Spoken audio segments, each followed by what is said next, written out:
Right now we have the unit plumbed into a propane tank. This is our 11S V08 regulator that can be purchased through Wagon. This unit will take the incoming pressure and chop it down to no more than a maximum of 10 inches of water column. This unit needs to see between a minimum of 7 and maximum of 10 for it to operate correctly. We can see that we have power tied to the unit now.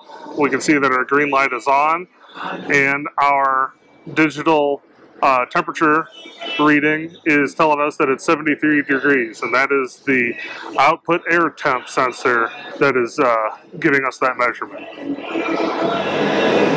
This light here is another indication of power to the unit. With the gas on, we can now go ahead and turn our heater into the heat section. As soon as you flip that switch, we can now hear that the burner fan has kicked in and that it's purging the combustion chamber.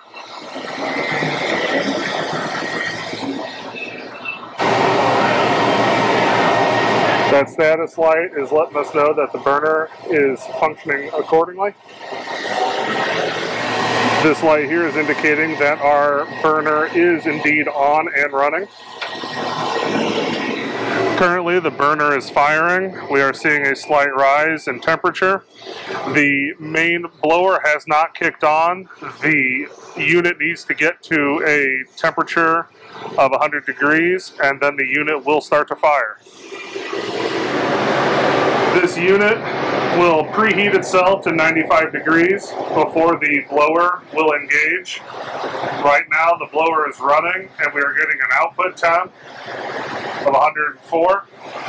This will continue to rise until the burner will actually cycle. You can see on the combustion chamber there is a visualization port.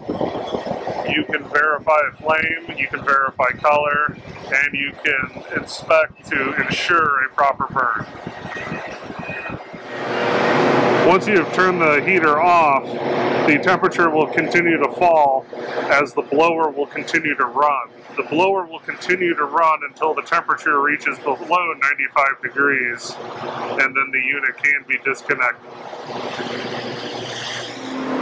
If you're looking just to recirculate or ventilate air, you turn this to the V and it will run the blower only and will not kick on the burner.